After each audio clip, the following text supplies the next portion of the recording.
So I'm installing a aftermarket steering wheel and hub in a 1994 Acura NSX.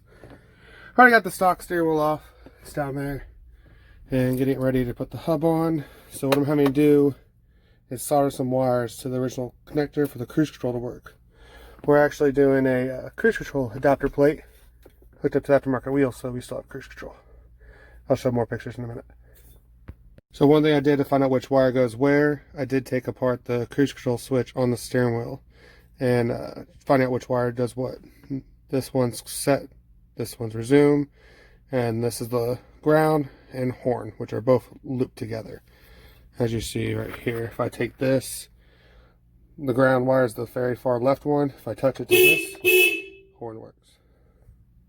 So the reason why this is the pin, it comes through easier to this because the plastic clip, which is right here, can't fit through that hole for the hub.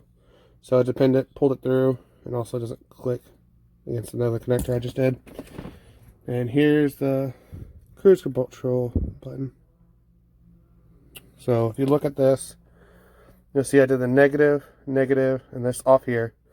And that goes to this far wire with the horn plug, because they're all looped into one. Then you have your resume and your set, which are wired to the switches. And I made it where it's direct plug and play.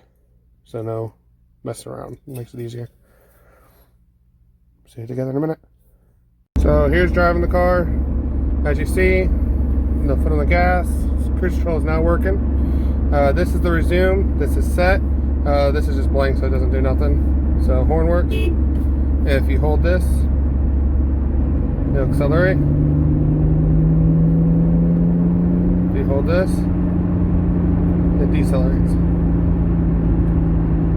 Now I'll hit the brake just to get the cruise control off. So I'm gonna go say 50.